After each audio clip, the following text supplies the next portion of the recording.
guys. I hope everybody's settled.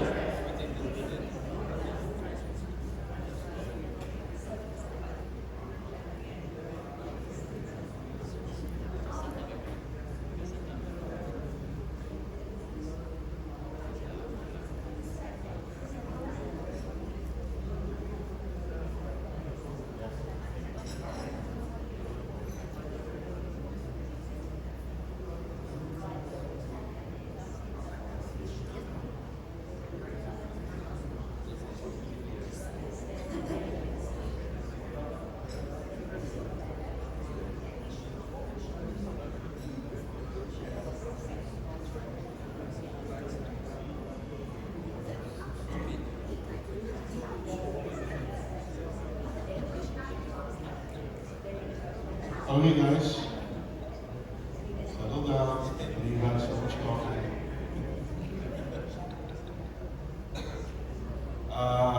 Okay, Alicia has some announcement. So it was something that I want to take back after this event. It's a nice image of the whole group. I always do that, and that's something that I keep in my office. So just before lunch, before we break for lunch, before we start lunch, I want to take a group photo. We just sit outside here, there are stairs, so we just stand in the accordingly. But I want everybody to be there. So in case you leave the group for anything, just say you are there for the photograph. I'll put a message in the group 10 minutes before, so that nobody misses being there. I cannot Photoshop and put your image there, okay? I don't want to do that way. So just ensure that you are there for the photograph. Okay? That's just a request from me. Thank you. Thank you, Alicia. Okay, before we get started, I want to ask, has any one of you posted on their social media hashtag Netcore MGS23? Okay, thank you, sir. We saw one guy. Who else? Okay, thank you, sir. Thank you. Who else? Guys, please. Guys, I don't want to bend. But okay, just a reminder, please share your insights, your thoughts, photographs of last night, hashtag Netcore MGS23 on your social media posts. To continue, we'll have a panel discussion. The theme of the panel discussion is from startup to scale-ups, MarTech lessons from the industry leaders. So I'd like to call on the leaders for this panel. Let's start with Azeem Bakar from FMT, please. Azeem? Okay. No, no, as tall. Okay. Next is Fong from Famsy. Hi, next is Jesada. I can't pronounce your last name. There you go. So, from SehatQ. Amanda Chin.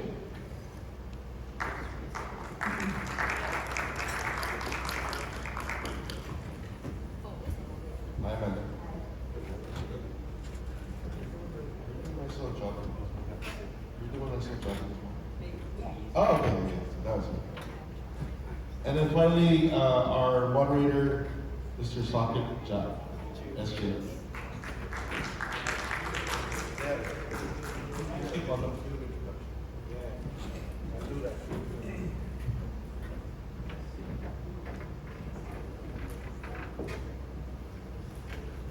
Hello, thank you for joining this panel. As you all can see, right, the topic which we have chosen, startup to scale up. So I think we wanted to pick up their brains in terms of how are they looking at some of the things which we are speaking about, what are their views on that, okay? So let's start with a quick round of introduction in terms of the company which you all represent. We can start from Azeem. Hello, can you hear me? Okay, yeah. My name is Azeem. I'm the MD of FMT. In Malaysia, we are also known as Free Malaysia Today. Currently, the English news with the largest audience base in Malaysia. We have been around for about 10 years. And happy to be here and to be in the discussion. Hi everyone, good morning.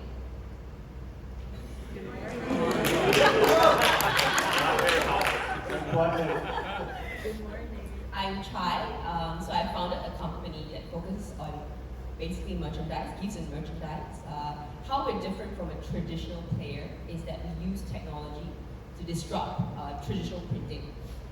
So we use technology to enable mass customization of print. So in the past, we were able to get t-shirts only if you bulk purchase it, but with us, we only get t-shirts and other merchandise on demand. And so we enable the technology around that. Thank you. Hello everyone. So my name is Jess. So my company that I founded is in health tech, and what we do is we try to integrate the online experience to the offline experience. So obviously working very closely with a lot of traditional healthcare providers as well as healthcare sponsors to improve, the health and well-being of, well, right now, Indonesia. That's what I do. Thank you.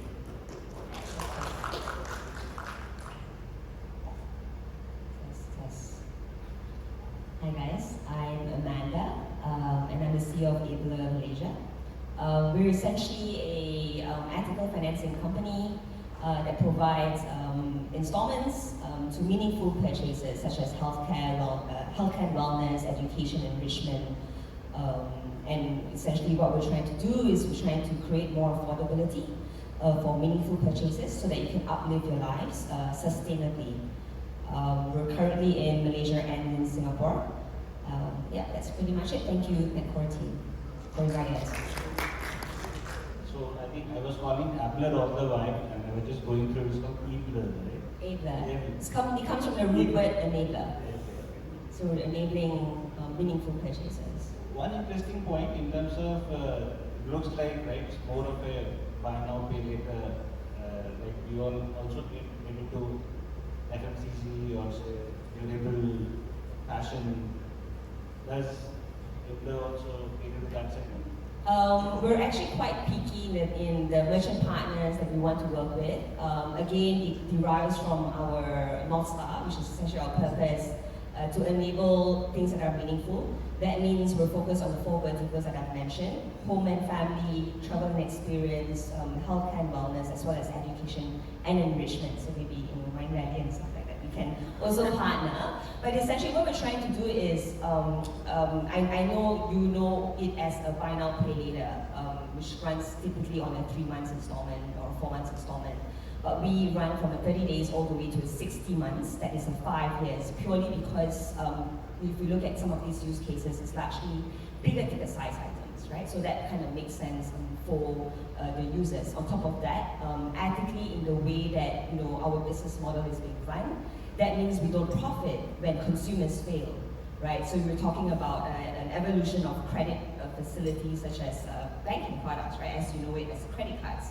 Compounding interest is 0, there's no interest, it's interest-free, there is no late payment fee as well. That means our revenue generation is not when you fail or when you're indebted, right? So some of these things were kind of game-changing the way credit is being facilitated for the consumers and for the underserved. That's great to hear.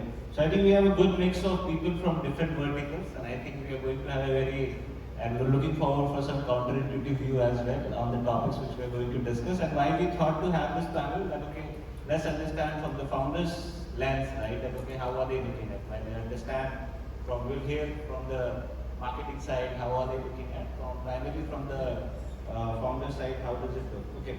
So let me start with the first question in terms of, we all spoke about this new acquisition, right? Acquiring new customer, rising cost for acquiring new customers. And I'm sure you all could have also seen that. So how is your company dealing with it, and what are the things which you all are doing to keep the acquisition cost on the lower side?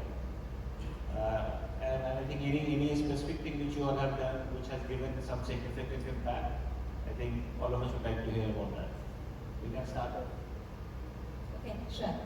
I consider the year 2023 really a correction year. I think it's tough years for startup companies, fintech companies, tech companies in general. Really correcting from the the pre-COVID days, and now, dealing with really high interest rates as well. So it's been really a tough year, correcting and really dealing with high costs. So I think we're now really looking into the fundamentals. Investors, VCs, and all that are really looking at fundamentals and focusing on profitability, right?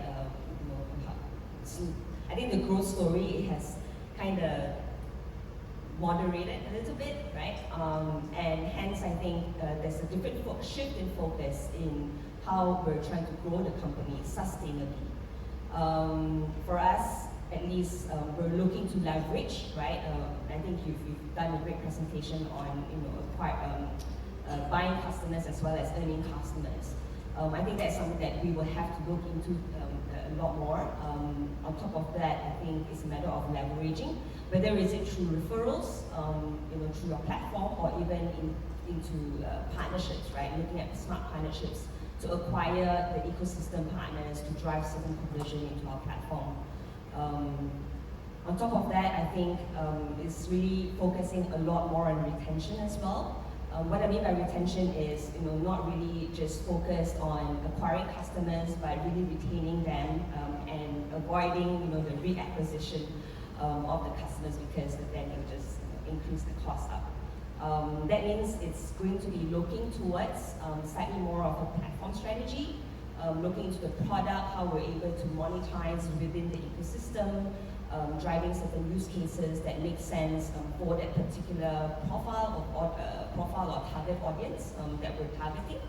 And I think you cannot be everything to everyone, right? Again, you've got to be very specialized in how we're sort of targeting. So at least for us, I know there, at least within this room, there are a lot of buy now pay later consumers.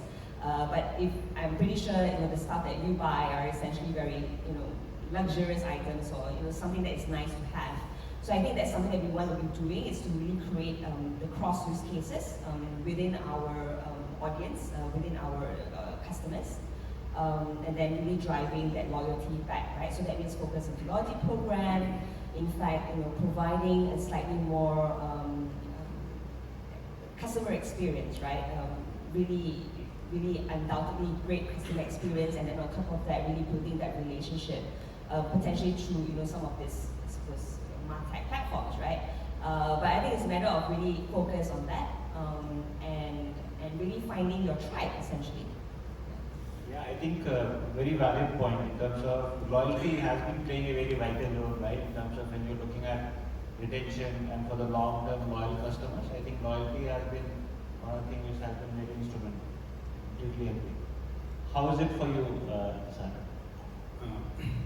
Yeah, so I agree with Ananda on a lot of points, especially the fact that 2023 is actually a tough year for us as well. Since COVID was going away, actually, before that, right, COVID was, when it's COVID time, everyone's talking about healthcare, everyone's talking about home isolation, and what do I do, how do I get access to medications, to doctors, and so on and so forth. Right? So those couple of years has been our fantastic years in terms of growth. Right? So acquisition was not so much of a problem. This year, though, we felt like there's people are going back to offline healthcare facilities. They don't think about online healthcare as their top of mind things. So we need to change our strategy, and that's why I think a lot of things that you said in your in your session was I find it to me I could relate to that. We need to remap our customer journey. We need to make sure that those touch points are good, because otherwise we won't waste time acquiring them, because they're going to lose out. They're going to be attracted by, I don't know, promos or whatever, right? By other companies and so on. So let's focus on quality customers. Let's make sure you really have a good way of attracting and retaining them. And for me, that's not just from the marketing point of view. It's the whole thing. It's the whole strategy. So let me just give you an example. So rather than just, for me, right, for my company, we sort of pivot from just focusing on low value items, maybe they call it tests or that kind of thing, where you can just gain quick money.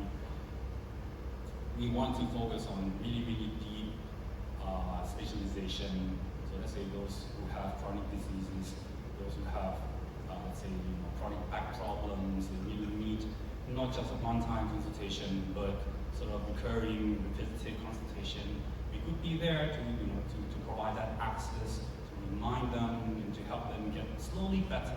From time to time, they have to go, let's say, to our offline partners, to our hospitals, to, let's say, undergo like big surgery and so on and so forth. And we can come back, right, and sort of re-engage with them to make sure that this whole journey is actually good for them, that we are actually adding value, right? So that's why I think, for me, I don't look at acquisition and retention as two separate things. Of course, you have to acquire the right people, because otherwise you waste a lot of resources, right? But retention will become even more important, more so because of the way, at least for me, at least the way consumers are behaving, the situations dictating that we really have to not go for the broad range of customers, and really focus on a narrow range of customers. Growth stories won't matter, especially even for VC. Now they really look for quality acquisition and retention. Yeah. Makes sense. How is it for Famsy? Okay, so with Famsy, I guess I think every one of us have, I'm not sure about you, but basically gone through a period of time where there was a bit of an increase in search during COVID, and then right after, just feeling the pinch a little bit, and that's basically us as well.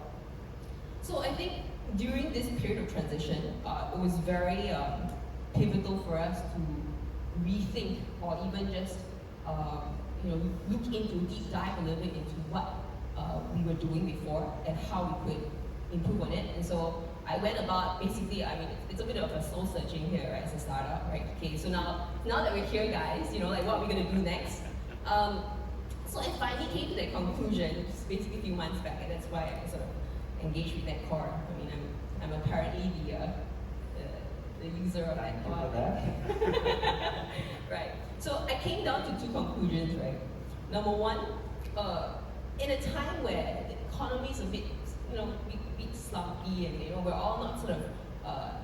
At some stage, I think Famsy had a nice growth story.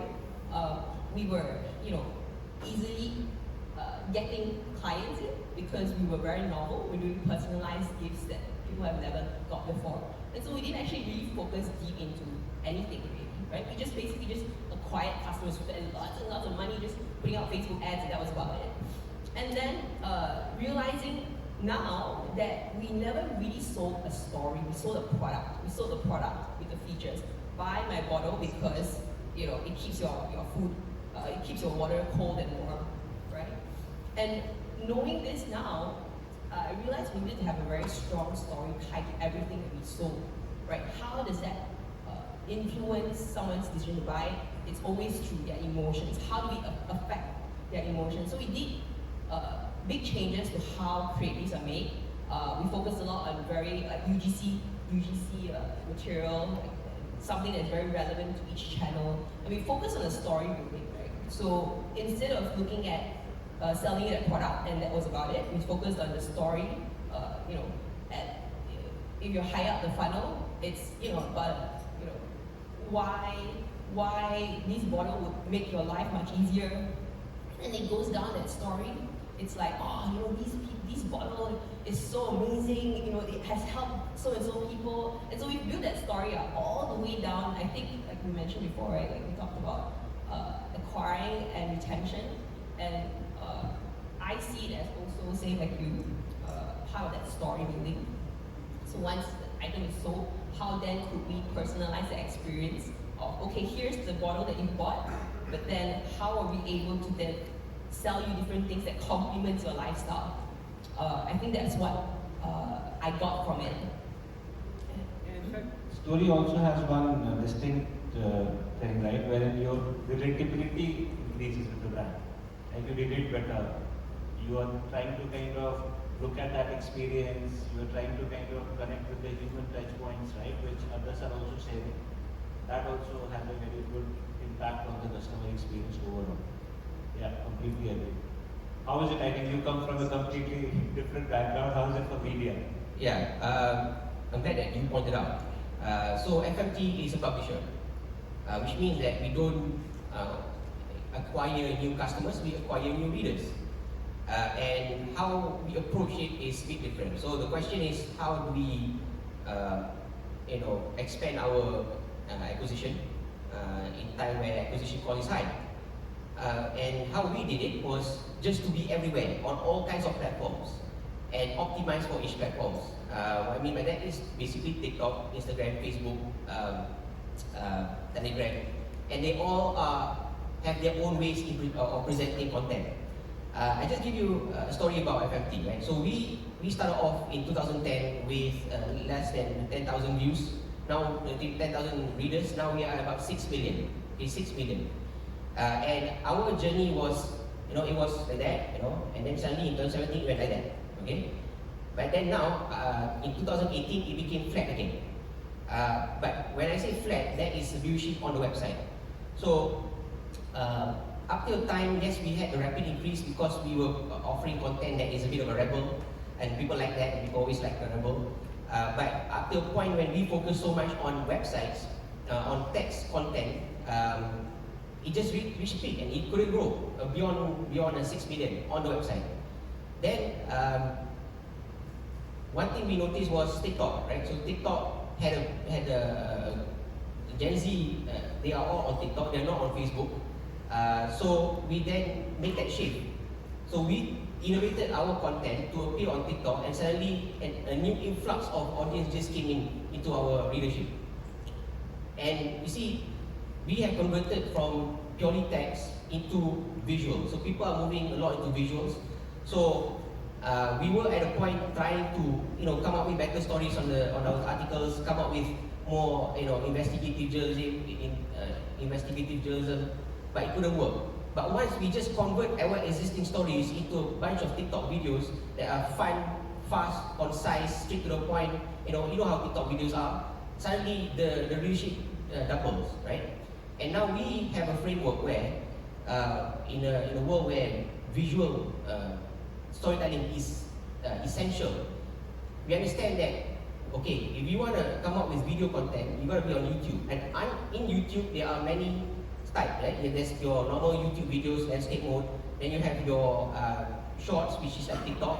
And then you have your live, right? And if you can do a short kind of video, shorts, you can appear on TikTok, you can appear on Instagram, you can appear on Reels. And then when you do live videos, then you have your portrait mode, you have your landscape mode. So, you see, you have to be everywhere. So we had to be everywhere.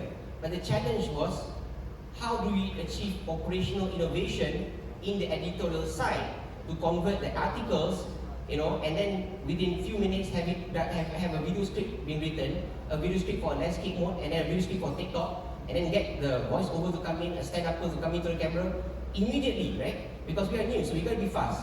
So the innovation was more on the operational side rather than product. Everybody was doing TikTok, everybody was doing YouTube, but how do we do it efficiently? That was the challenge that we had to overcome. And we managed to do that, and we were able to increase our numbers from 6 million to now about 10 million audience, which includes the other platforms. So yeah, so we got to be able to be in all kinds of platforms, optimize for it, and move fast. Yes, I think one interesting point, like say, I think how FMD kind of used to acquire the customer, right? I think that they say from media perspective, when you look at retention, okay, what are the things you should look at? While I understand new readers are important, I'm sure you won't also want that, okay, readers who have come, you want them to keep on coming, so that your 6 million also kind of remain, right? And then you get new customers, new readers. So what are the things which you look at from the media perspective, and for other brands like say for e-commerce and for other, I think it's very clear that okay, in terms of increase the customer lifetime value, revenue and all of those things. For media, are there any specific KPI which you are looking at for retention, that okay, for my readability to remain at this level or to grow, are there anything which you are looking at separately? Yeah, so retention is key. But what we do is discipline to wow audience, right? What do you mean by that?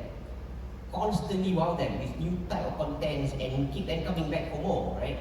And when they like your content, they'll come again. So in FMT, we develop a way where we ensure that we have holdables. Holdable means stories that we keep for the next day.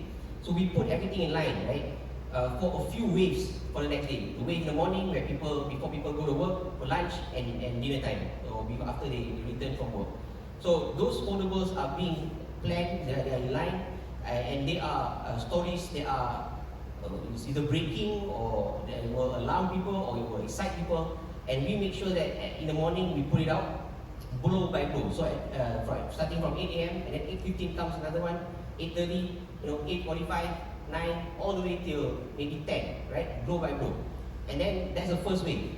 Then during lunchtime, we put up blow by blow of next wave of articles or stories come out. So people know anytime they open FMT at 8, 12, 4, there will be something new for them to look at. And when they continuously do that, it becomes a habit. And why we do it in that way? Because we find that that's how they like to read us. And plus, when we do stuff, we content, we make sure that it's concise, straight to the point. God are days where people like to read long kind of articles or very long videos. Videos we do are short, sweet, so that people the attention span is there and we can capture almost 100%. So we do it constantly with discipline. Over time, it develops a habit. That habit is what we need. The word is habit. That habit is what makes people want to come back. That's what we call this kind of retention. Yeah, that's a great example of habit. I think I also touched upon that part, right? If you create that habit loop in your digital assets, I think you will get a phenomenal result. And that's what what customers are coming to look for, right? Great insight. Okay, I'm going to ask one thing which I think all of us are of lately hearing a lot, right? About ChatGPT, right?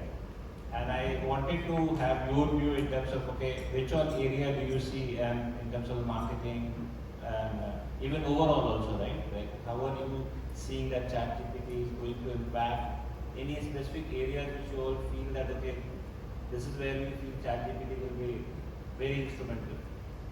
So we can start with Amanda. Okay. Well, I've always seen this. There's never been a threat, at least, to jobs. I think it's always seen as a tool and an enabler. I mean, I've had a chat with this with friends from various industries, right? Whether they were doctors, lawyers, or even copywriters. Surprisingly, by their feedback, because they were just very positive about it, right? Because it's similar to if you're a designer using Photoshop. It's no different than that. So I've always seen this as really an enabler, and I think if as a business, if we're able to harness the power of AI, at least with the likes of this sort of tools, we're able to use this as a competitive advantage, right? Because we're going to be more efficient as opposed to churning out one article for copywriting. You're able to churn out now hundreds, right, in a day, for example. So I think it will lower the cost down. And then, and we're going to be more efficient. I think it can also I think especially within the marketing, design, art world, I think there will be a lot more usefulness for it. Because it's able to sort of criticize artwork, compose music for you, write poems for you and stuff like that. But I think, there's always going to be a person behind it, right?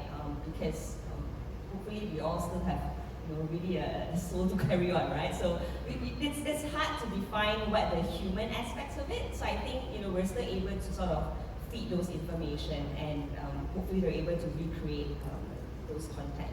So I think, yeah, I'm on it as a tool. I think as a business, we should harness it as much as possible. And I think being, at least, driving a certain industry, I think if we're able to feed slightly more information, potentially, let's say, within the journalism world, possibly it's not really, it's not so much of a threat, but because at the end, your data points are only in 2021, right? So I think in terms of real-time information, not so much. But yeah, but maybe other things you can just possibly just use it as a tool.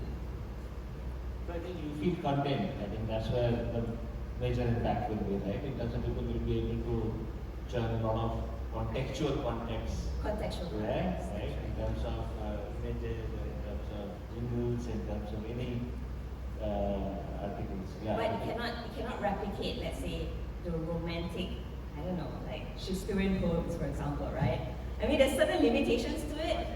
Yeah, but that's why you're there, right? You just refine it further. Makes sense. How do you see it, Jesada? I agree to a large extent. I mean, actually, it's the same story with AI as well. So with Netcore, I know that a lot of insights are also powered by AI, right?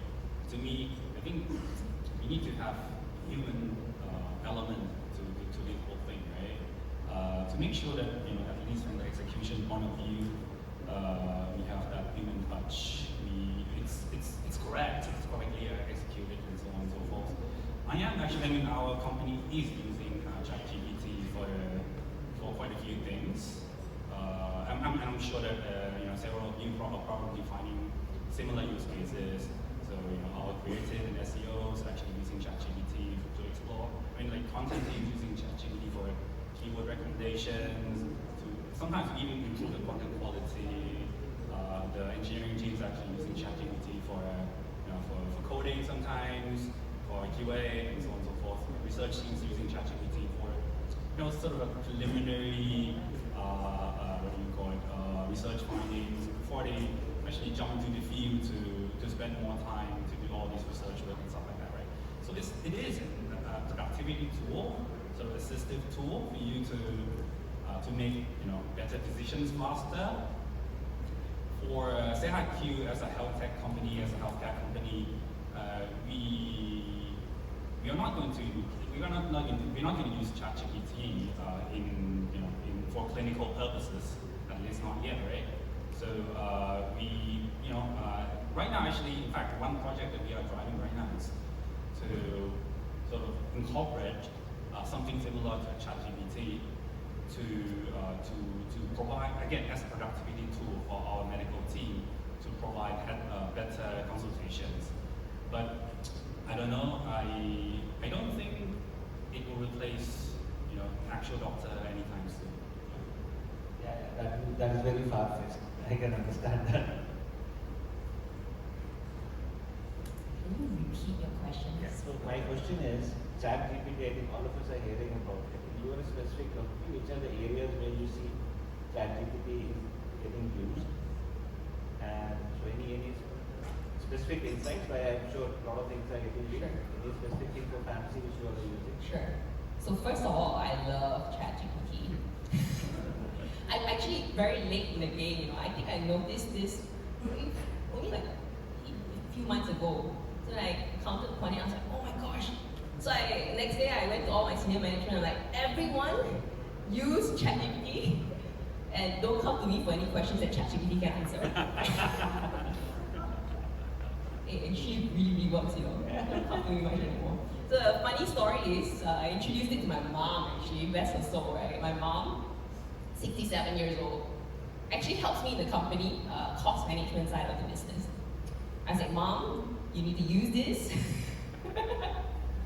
And one day, she just barges into my room, midway. She's like, no, what's happening, Mom? My ChatGPT is down, get a paid version. Anyway, that's sorry, I sidestepped a bit. But yeah, I love ChatGPT. And then obviously, from the initial phase of implementation comes the later stage where everyone overuses on ChatGPT, and the design team comes back with a weird, funky-looking script for like video, like a Raya promotion video. I don't know if you guys know Malay, but they were like, terkejut saya mendapat hadiah sini. So, I was like, where did this come from? Yeah. So I guess ChatGPT can't replace humans. Humans do need to feed into the ChatGPT, but I think it's a very, very useful tool. Pivotal. I think if any one of you have not gotten onto ChatGPT, I think you definitely should try. And I hope you don't crash the servers and we don't get free ChatGPTs anymore. But sure. Okay, I'll give you an industry overview of ChatGPT. It has leveled up the playing field. Level up, right? The word is level up. It is not perfect, definitely, but it's definitely better than 60% of content creators out there when it comes to writing. So, in our industry, in the content business, everybody has got to be better than ChatGPT if they were to survive. Above that 60%. I mean, you've got to be a top 40, top 30% for you to keep your job. Otherwise, companies, not FMT specifically, because we do news and we do current affairs, but companies like BuzzFeed, for example, that does generate content about random stuff. So BuzzFeed, the moment they decided to adopt ChatGPT, their share price tripled, which means that it sends a signal that they are able to sort of replace some of their stuff with ChatGPT capability and save a lot of costs. So it is game changing. It's game changing for the media world, publisher world. And I know a friend of mine who's making 10,000 USD a month creating content using ChatGPT. So what he does is he takes, for example, he wants to do a video about marketing. He takes quotes from 10 marketing gurus, put the 10 quotes into ChatGPT, and ask ChatGPT to compose a script, a video script about marketing, and then ChatGPT come up with a video script, and then he uses an AI video creator to then use the script to produce an AI video, and then that's he got to make himself a video. And he's selling this and making 10,000 USD a month using ChatGPT. That is how revolutionary ChatGPT has become, even by not being perfect. So, we see it as a way for us to level up, because when we do content, when we need arguments, right? When analysis, we got to do arguments, and usually, I mean, ask yourself, when you need to write something, how long do you take to come up with 10 points? Probably a few minutes is the fastest, right? Or maybe from a few minutes to a few hours.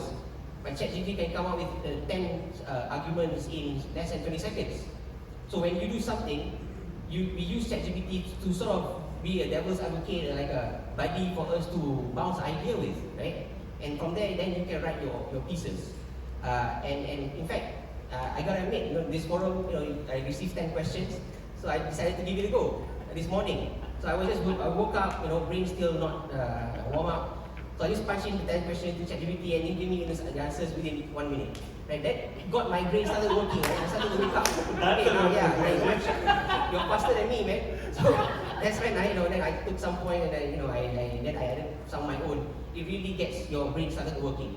Of course, I don't think it'll be better than me, but it gets you going. So yeah, it's game changing. Be very careful if you're bottom 60%. But hey, you know what? If we are building companies, leading companies, I see that it's a good thing for everyone. It's like you used to use a shovel, now you got yourself an excavator. So yeah, better learn to use the excavator. That's an interesting point.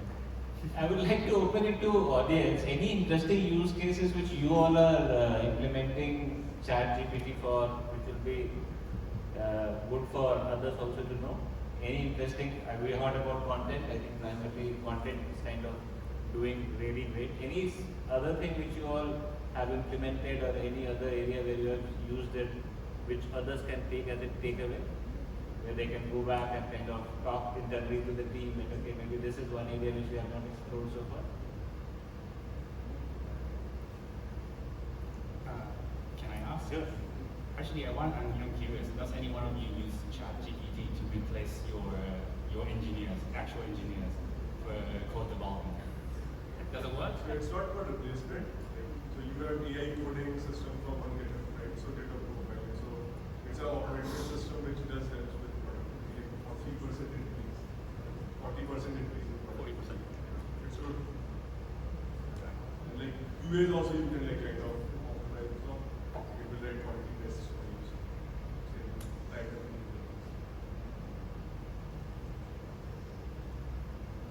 So lots of people will be out of job. Anybody use for service aspect? Okay, sorry. Okay, so I have a massive marketing team, like 100 people reporting to me, and I got them to create a chat prompt. So every division has their prompts that they use, and they share prompts, right? So that keeps them optimized. They learn together, and then they do training. So every week now, my team does a ChatGPT training, so they train other people in the team on how to use it. So they do random things, like for example, they wanted to create lead magnet quizzes for Valentine's Day. So they created a whole quiz in 5 minutes in ChatGPT, and then like plugged it into like Bakar.io, and immediately we had a lead magnet quiz that was like capturing leads at $1. And then we also created, so for example, we write a lot of sales pages, right? And we write like, our technique of writing sales pages is very high performance, right? So based on conversion rates. So they created a prompt where you can put specifics of the page, and immediately it churns out like the outline of the page. So it can tell you how to convert your features to benefits. It tells you how to position the offer to increase the perceived value of the offer and things like that. So now we used to write sales pages in 3 days. We write sales pages in like 8 hours. So there's a lot of these things that you can build. So they literally build this in Notion. So they copied the code, they built it in Notion, and now it's like a prompt where they say, what is the who is the avatar, what is the age group, what is the product keywords, blah blah blah, and it literally turns out like the pitch. They're using this for even SEO articles, like how to write content briefs. So they do like a lot of things with this, and they're optimizing their hours like crazy, you know. So I see a lot of benefit. Yeah, those are interesting. I think for people who have not used it so far, I think they can do some of the things which Melissa and team are using it. Okay, any other question for the panel? I have 2 questions from my side. Any question which you all want to understand from the panel? I think you all have all the 4 people here. Any question which you want to have an answer for, which you have been kind of looking for a while, for a good amount of time?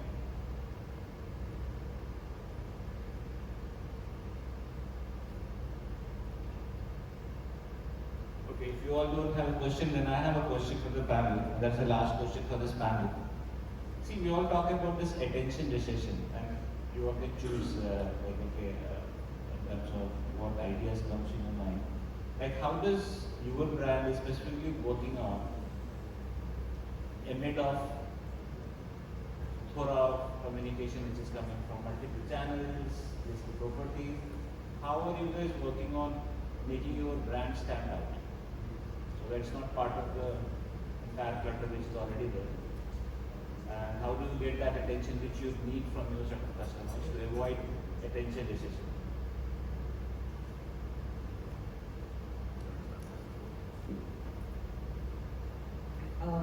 I think the key, most important, first and foremost, is what is your purpose as a brand. That I think should be your differentiation factor, your North Star, and then channeled out into all your content subsequently. That's first and foremost.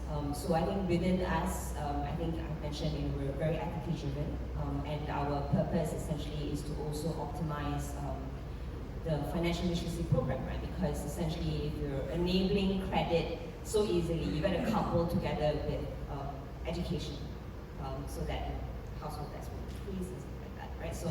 So I think that has been at least very much ingrained within our DNA. That's first and foremost, and then subsequently, it's all very tactical, such as bite-sized content, right? We're in this TikTok generation. Not more than 2-3 seconds. If you're not able to capture your audience interest, then you've kind of lost them already. On top of that, I think there's also more focus in terms of things that are more visually stunning to create engagement. That has been at least within my marketing team's focus. To utilize things that are either visually driven or content driven, in the sense that it's got to be chop, right? You gotta not blabber your copies, but just give me point forms in that split second, right? Just to capture.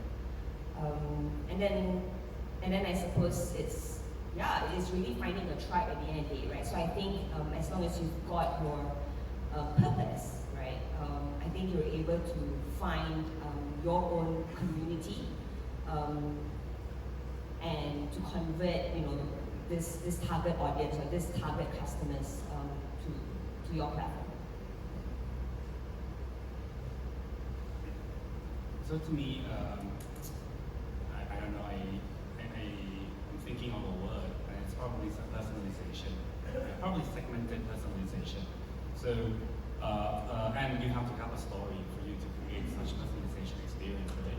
So if you're out to sell, let's say, a bottle of water that people can just find from Shopee easily, no matter how good your approach, your message is, I don't know whether it matters, because you're right. There are a lot of marketing messages out there, left and right, and even you get it there. Let's say you pay a bit more, right, for Google to actually put your ads on top of the search result. But if your product is not unique, or let's say people just only come for one-time sort of purchase, it won't matter at the end of the day, right? You won't be able to scale up your business. So you have to get this sort of crafting of personal story for that particular micro-segment correctly first. And how do you do that? Well, I hope to find out actually coming to this event as well. Honestly, I don't have much experience with Netcore. Yesterday was kind of my first day using Netcore actually, so I'm gonna get to I need to learn more about how to actually create that micro segmentation and so on and so forth. But to me, it's probably a combination of AI and again the human team, the human intervention and so on, right? Why AI? Because you're not going to be able to predict or create segmentation so fine, right? Segmentation so minute that it's just basically beyond human capability, right? To comprehend. So that way where AI comes in. But AI, if you just rely on AI alone, right? I don't know. Yeah, in my opinion, strictly is I don't think it's you won't be able to pull it off either. So you have to be able to sort of combine forces, between the robot and the non-robot, if you will, to really do this. But what I get from you is primarily you want to do a personalized communication to a segmented user that will stand out. Okay, I'm sending a personalized communication to you, not a generic communication. Yeah, generic information. I think we are past that era, right? You've been bombarded with all these generic communications.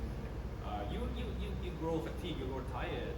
Yeah, I don't think it's ever going to work for any marketers out there anymore.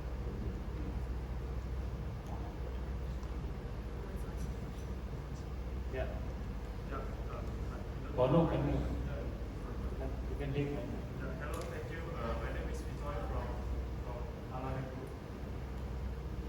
Hello, my name is Vitoy from ABLR, and then I just asked ChatGPT to give me 5 questions that I can ask for you. I love ChatGPT, man. So it helps me to get more creative, right? And then ChatGPT gives me 5 questions, and one question that I want to ask to you is, what are some of the biggest challenges that you have faced when you are implementing some marketing technologies? Maybe just quick answer to that. What are the biggest challenges? Because sometimes it gives you a lot of challenges, right? You need to have considering resources. Just want you guys to do. Question is top challenges to implement MarTech? Yeah. Thank you. Top challenges to implement MarTech in your company. What challenges did you face?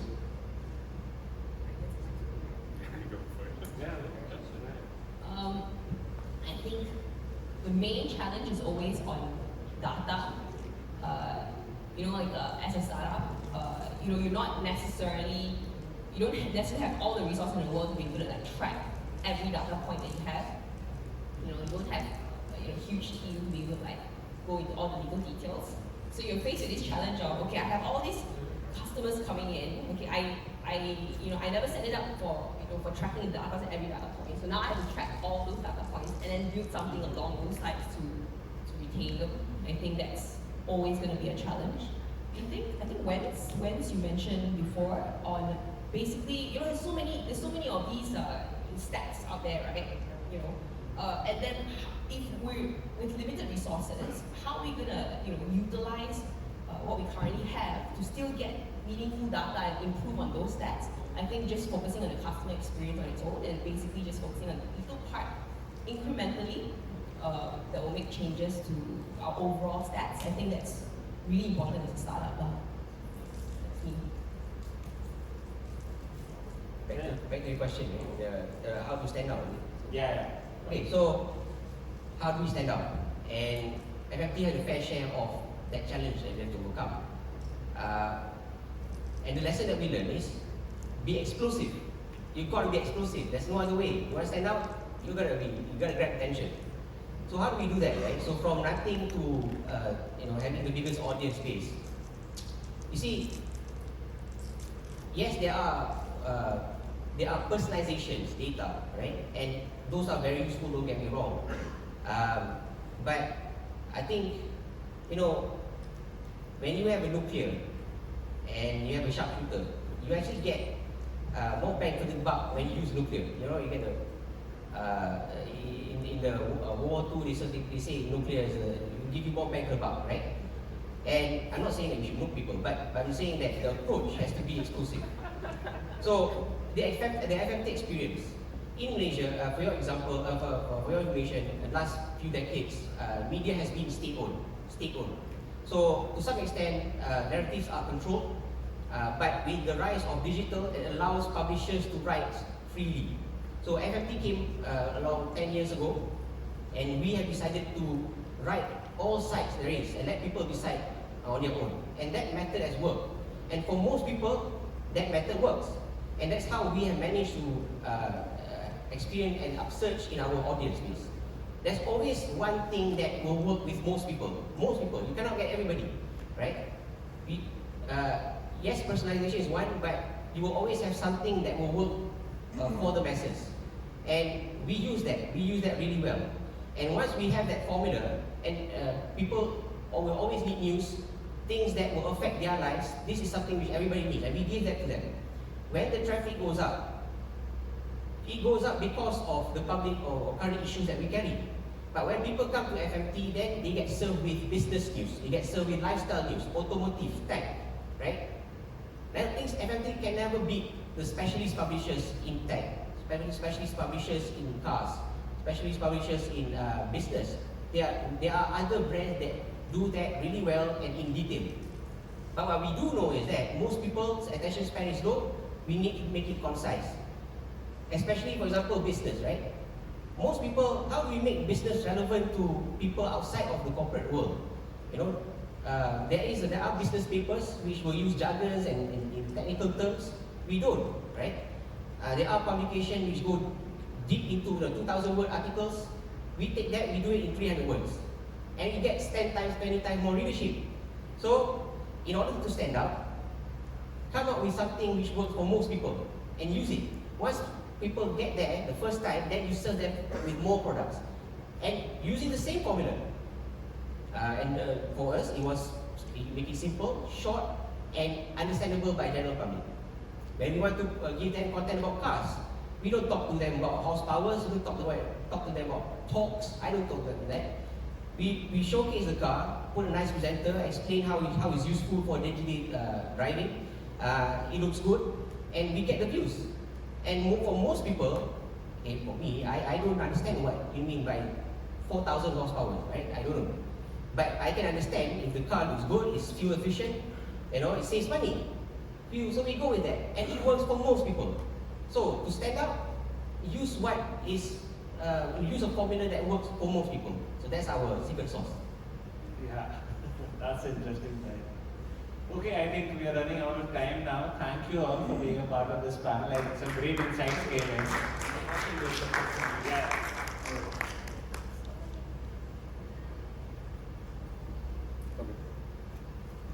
Question for Azeem. Do you use a tool to write stories to find what's trending and then follow through with it, or are you just writing based on your hypothesis?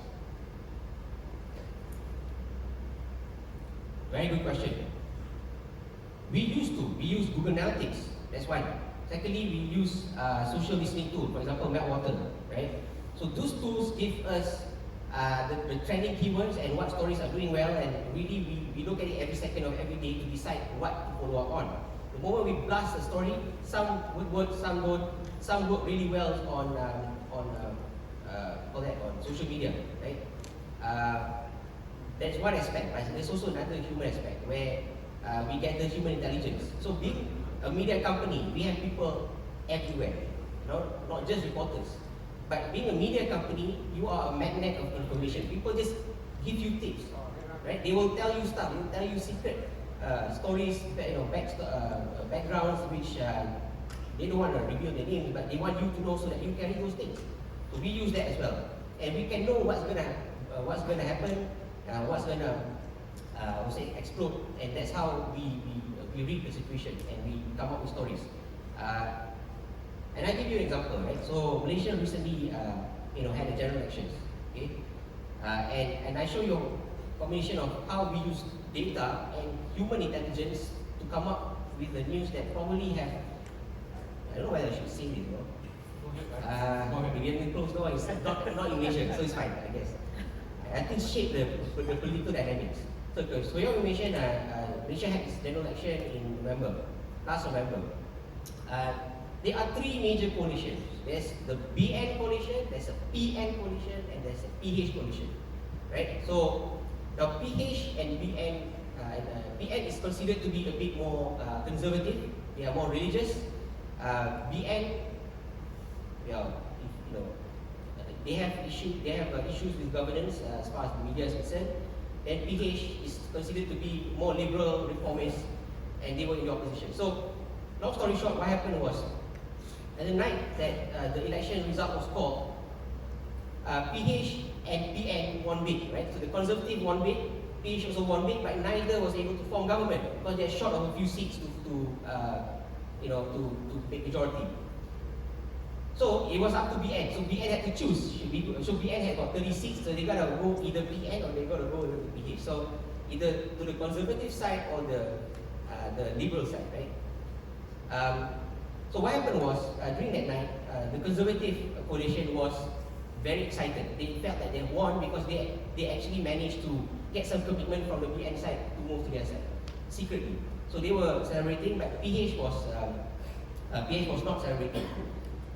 But what happened was that that's when we received a lot of mentions on social media that people want, they were more center kind of a government, right?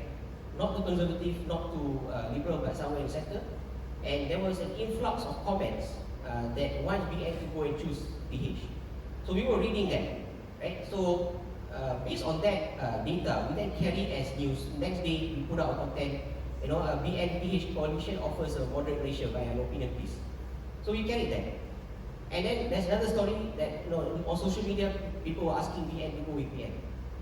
Then it opened up a floodgate. There's a lot of people talking about it, and when we put up story about BN with PH, it works. And we put up stories about BN with PN, it didn't really work. So we carry on with that narrative, carry on with that narrative, and slowly somehow the BN Supreme Council who decide where to go. They were reading our news.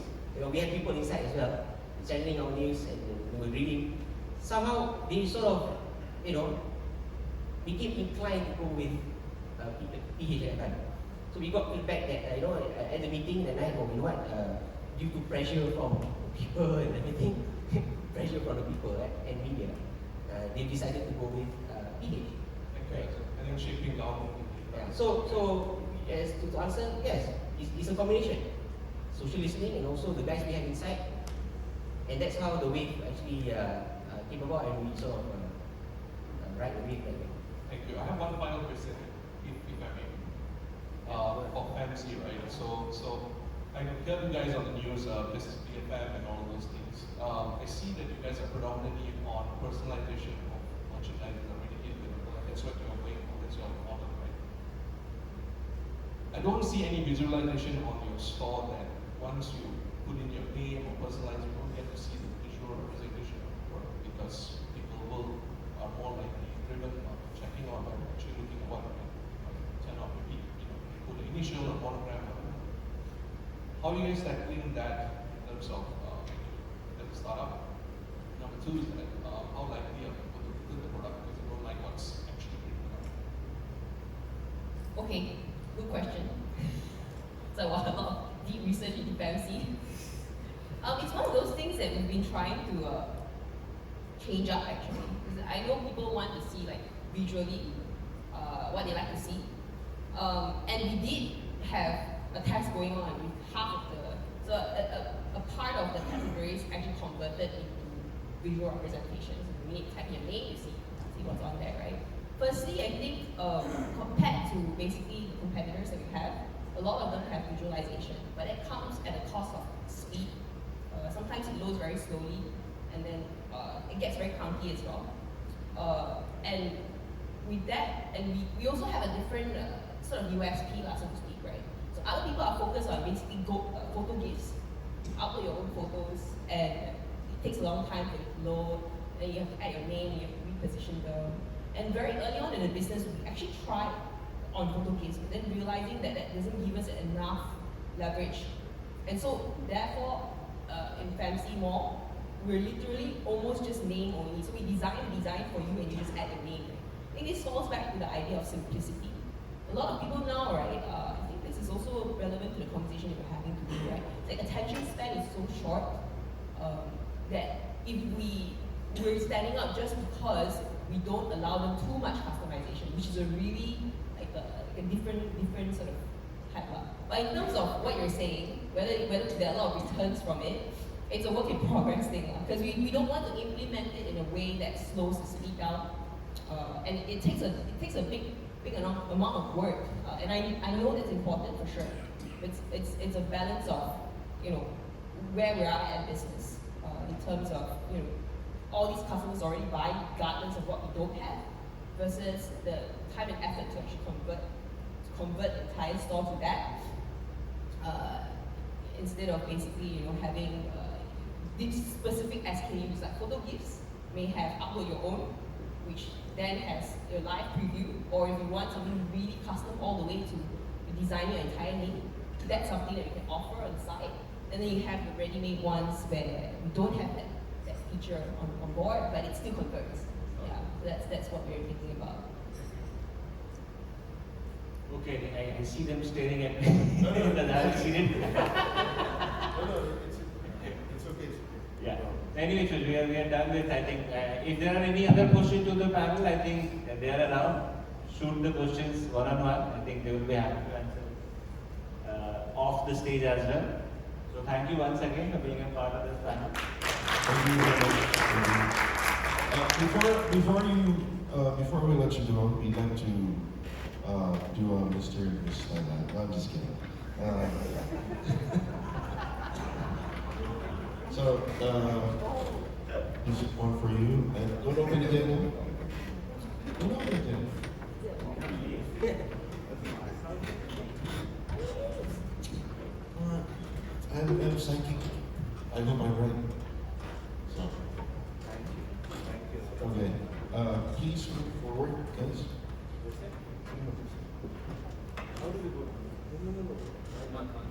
So that they can all take a photo. Yeah. Okay. All right, then open it.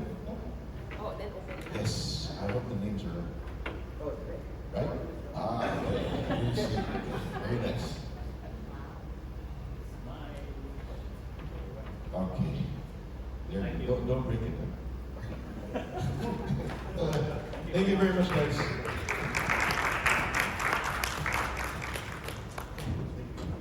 Thank you. You don't need to share it.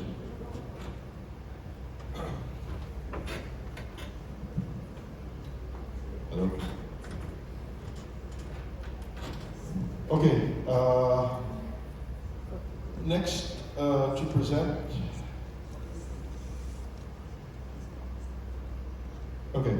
So next to present is Mayank. He is our AVP for Product and Growth. So now it's time for you to hear about us, Netcore. Don't get bored, okay? So the topic is creating frictionless experiences for the next gen digital. So, ma'am, you all set? Yeah. Need equipment. Hello.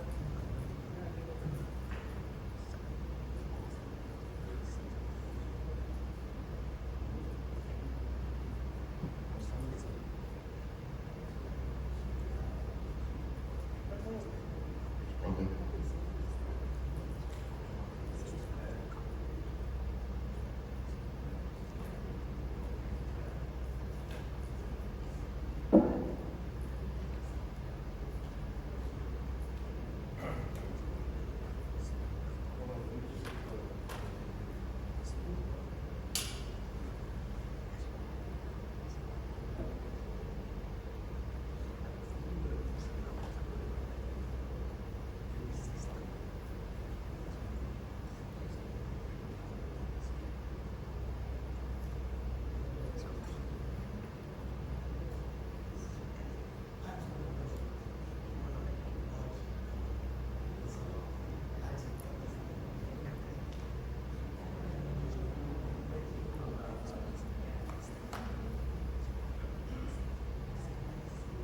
We will just take out the chairs first.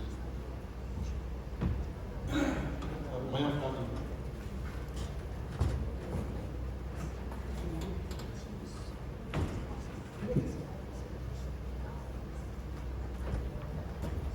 Okay, I hope that was very insightful. Thank you to all the panelists. They were very insightful.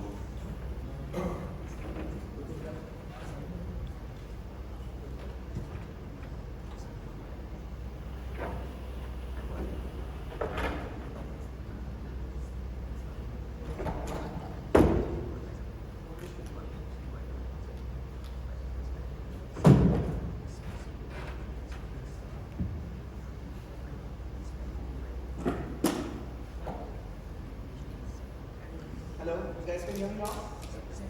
Wonderful. Okay. First of all, 3 cheers to Paulo. I believe that he's one of the interesting MCs that at least I have come across.